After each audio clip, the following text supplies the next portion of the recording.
Guys welcome back to my channel. So कैसे हो आप लोग, कैसी चल रही है आप लोगों की पढ़ाई। So there has been a few changes in my room, don't जज मी, ये सिर्फ ब्रेक के टाइम के लिए है। और अभी मैं ब्रुकलिन 99 देख रहा हूँ आजकल। So let's start with our day. आज फिजिक्स करना है, थोड़ा सा ऑर्गेनिक केमिस्ट्री करना है और मैथ्स को फिगर आउट करना है। So let's go. तो आप लोग सोच रहे होंगे कि मैं ये वन शॉट क्यों कर रहा हूँ। तो मैंने 2 क्लासेस मिस कर दी थी EMI की, तो मैंने सोचा कि मैं वन शॉट से ही कंप्लीट कर लेता हूँ इसे। अब मेरे पास लास्ट ईयर के नोट्स तो हैं ABJ सर के, तो मैं नोट्स तो नहीं बनाऊँगा, बस क्वेश्चंस अटैम्प्ट कर लूँगा जो इसमें होंगे, कराएंगे जो सर। और 2x पे देखूँगा मैं और जल्दी से ख़त्म करता हूँ इसे। सो मैंने आधे घंटे का वन शॉट देख लिया था, फिर आई रियलाइज्ड कि इसमें बहुत ज़्यादा टाइम लगेगा और क्वेश्चन लेवल भी ज़्यादा कुछ खास होगा नहीं क्योंकि वन शॉट है ये। वो चेंज ऑफ स्ट्रेटजी, मैं अब डायरेक्ट ही नोट्स ही कर रहा हूँ अपने लास्ट ईयर के जो ABJ सर से करे हैं मैंने। और इसमें काफ़ी सारे क्वेश्चंस हैं, तो काफ़ी मतलब रीड करने में काफ़ी अच्छी प्रैक्टिस भी हो जा रही है उससे। और जो टॉपिक मुझे पढ़ के समझ नहीं आ रहा है उसकी मैं लेक्चर देख ले रहा हूँ उसका, ABJ सर वाला ही। इसमें मैंने यहाँ पे लिख भी रखा है कि लेक्चर 3 का ये पार्ट है और लेक्चर 4 लेक्चर 5 ऐसे, तो ज़्यादा प्रॉब्लम नहीं होगी लेक्चर्स ढूंढने में। तो ऐसे कर रहा हूँ अब मैं। EMI से पहले मैंने जल्दी आधे घंटे में मैग्नेटिज़म के फॉर्मूले याद कर लिए क्योंकि वो इतने ज़्यादा यूज़ होते हैं EMI में। और फिर उसके बाद मैं EMI करने लगा। EMI करने में मुझे काफ़ी ज़्यादा टाइम लगा, सिर्फ नोट्स करे मैंने, फिर भी जो कंसेप्ट्स भूल गया था उसकी वीडियो देखनी पड़ी मुझे वहाँ से टॉपिक खोल के, तो इसलिए मुझे 4-5 घंटे लग गए EMI पूरा करने में। बट देखा जाए तो इतना भी बुरा नहीं है क्योंकि लास्ट ईयर तो 14 घंटे के लेक्चर्स करे थे मैंने EMI करने के लिए। मैंने शुरू का 1 घंटा ही रिकॉर्ड किया है EMI करने का, जिससे बोरिंग ना हो ज़्यादा। Hey guys, JEE Main बहुत पास आ रहा है and if you're looking for the best PYQ book out there, let me tell you about JEE Advanced with JEE Main chapter wise and topic wise solved papers by PW। इसमें आपको JEE Advanced के 47 year PYQs and JEE Mains के 124 set 2024 to 2019 के PYQs मिलेंगे। और इसमें video solutions हैं सारे 2024 के PYQs के।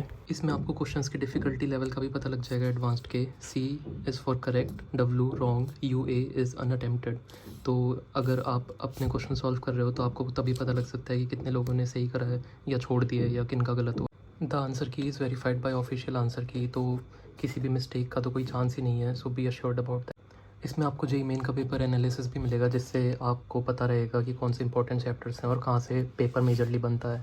जैसे यहाँ पे वेटेज एनालिसिस में 50% पेपर इन्हीं चैप्टर से पूछा गया है। और आप हर सब्जेक्ट के लिए भी देख सकते हो कि कौन सी शिफ्ट में कितने चैप्टर से कितने क्वेश्चन पूछे गए हैं। तो जैसे आपको किसी चैप्टर की क्वेश्चन प्रैक्टिस करनी है तो पहले आप उसके मेंस के PYQs लगा लो, और फिर उसके बाद जब आप कॉन्फिडेंट हो जाओ तो आप एडवांस के PYQs ट्राई कर सकते हो। और इसमें भी आपको ये सॉर्टेड मिलेंगे, single correct, multi correct, numerical type और सब्जेक्टिव, और टॉपिक वाइज तो सॉर्टेड है ही सब कुछ। सारे क्वेश्चंस की एलैबोरेट एक्सप्लेनेशन आपको चैप्टर के जस्ट बाद ही मिल जाएगी। So if you guys are looking for a PYQ book, you can't go wrong with these. It has more than enough questions to score well in JEE exams. So check out the link in description and use my coupon code MAGR150 for additional discount. हाँ, so back to the video. जो मुझे topic समझ नहीं आ रहे थे EMI में, उसकी मैं जल्दी से वीडियो देख ले रहा था 2x पे और बढ़ा के आके। और फिर उसके बाद ये ख़त्म होने के बाद मुझे रियलाइज़ हुआ कि मैंने मैग्नेटिज़म के PYQs नहीं करे हैं। तो अभी मैंने नोट्स रिवाइज़ करे ही थे, तो मैंने सोचा कि मैं PYQs कर लेता हूँ। तो EMI के नोट्स करने के बाद मैंने फिर PYQs करे मैग्नेटिज़म के। सिंस ये 6 ईयर PYQs की बुक है और अगर मैं एक टॉपिक के सारे ईयर करूँ तो बहुत ज़्यादा क्वेश्चंस कर लूँगा मैं उस टॉपिक के, और आगे के टॉपिक के हो नहीं पाएंगे। इसलिए मैंने सबसे पहले 2024 के सारे PYQs कर लिए। ओवरऑल 30 अराउंड क्वेश्चंस थे, जिसमें से मेरे 90% तो हो गए होंगे आराम से।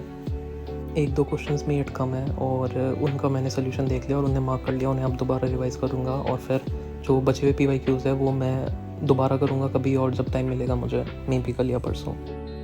लास्टली मैंने ऑर्गेनिक रिएक्शन मैकेनिज्म के नोट्स करे और इन्हें करके ऑब्वियसली अभी कॉन्फिडेंस नहीं आया। हम गोना रिवाइज देम अगेन। और फिर इसकी कंपटीशन की शीट मैं लगाऊंगा।